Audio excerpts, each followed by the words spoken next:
People often ask me, hey Pat, how do I build the false grip for the muscle up? I'm filming now, Dad.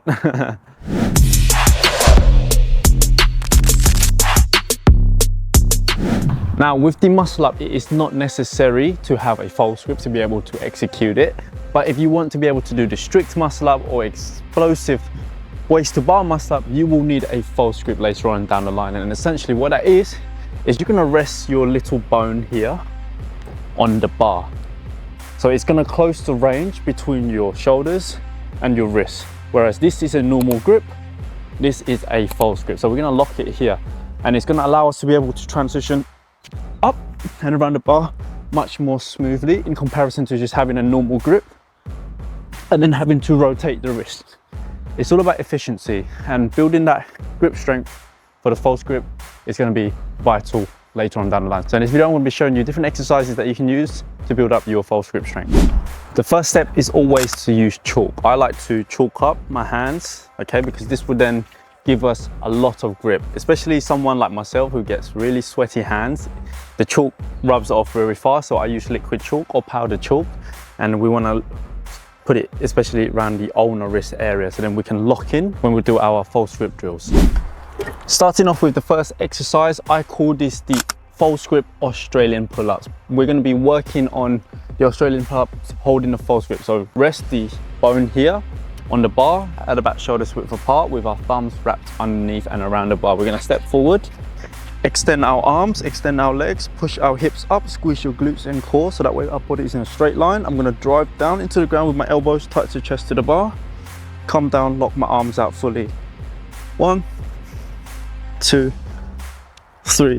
One thing I'd like you guys to watch out for is core and hip engagement and glutes, because oftentimes after a few reps then the hips will start to sag and it shows that you're not really engaging much your core and your glutes. So you want to visualize always having your body in a straight line, so squeezing your glutes, squeezing your core, drive up and down. And the reason we use Australian pull-ups is because it's easier than the pull-ups, therefore we're going to be able to maintain the false grip throughout the reps and sets, and the ideal rep range is between 8 to 10 reps for 3 sets. The third drill is the hidden secret technique that I've pretty much discovered this by accident, because I trained the front lever a lot at the start of my calisthenics journey. Those were one of the goals, and obviously to get into the front lever I'd hold a bar here and then I just force myself to do the progressions, and when I lean back I'm already in a false grip, which is why this technique, no one probably uses it, but I think it's really important to help you to build that false grip strength. So this exercise is called the false grip tuck front lever hold. You can hold the tuck front lever in a normal grip or you can do it in a false grip, especially if you have like a low bar like this, right? You're going to hold a false grip already. We're going to then lean back slowly, tuck your knees in towards your chest, body parallel to the ground, and we are holding this in a false grip position. And what's great about this exercise is that you're working your back and your core and your grip, which is a great conditioning exercise for the muscle up. So that's what I did. I was training the handstand, the muscle up, and also the front lever, and they all connect somehow. Majority of it is the muscle up and the front lever.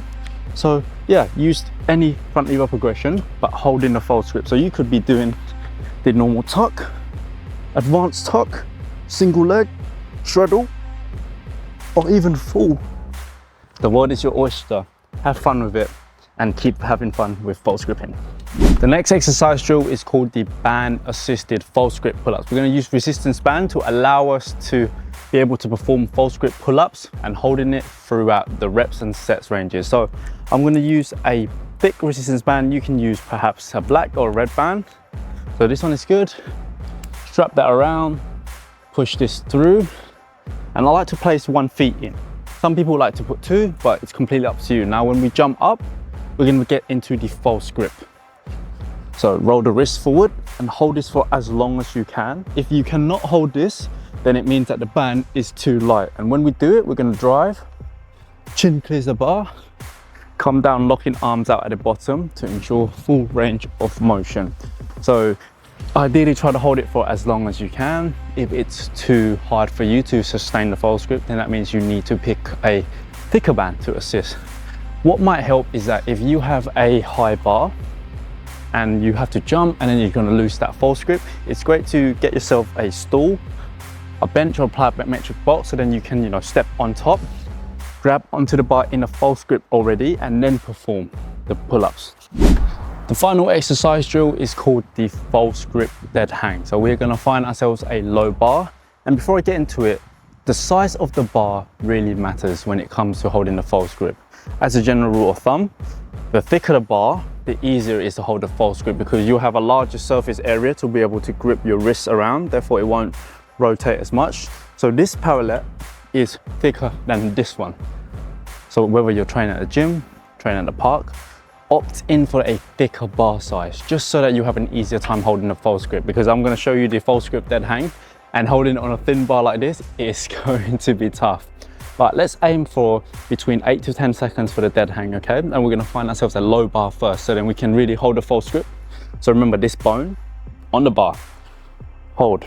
And it's okay if your wrist just holds for like 3 seconds and then you drop. You just try your hardest to resist. So let's go for 10 seconds together, okay? And hold a false grip. 1, 2, 3, 4, 5, 6, 7, 8, 9, 10. Oh, I remember when I first started, it would just be like a couple of seconds and I would just drop. So, you know, don't rush it, okay? Embrace the process, enjoy it, and with a little help, use a thicker bar. So that concludes today's video, guys, my major calisthenics family. I hope you found this video useful. If you do, I'd really highly appreciate it if you can give me a thumbs up and comment down below, so that way it will help to push this video out there a little bit more, so more people in similar situations as yourself are able to, you know, discover this and learn calisthenics at the comfort of their own home or wherever they are in the world. So yeah, don't forget to subscribe, and if you'd like to be personally coached by me, I will leave an application form down below where you can see different types of coaching packages. All right, so thank you so much for watching. Catch you in the next video.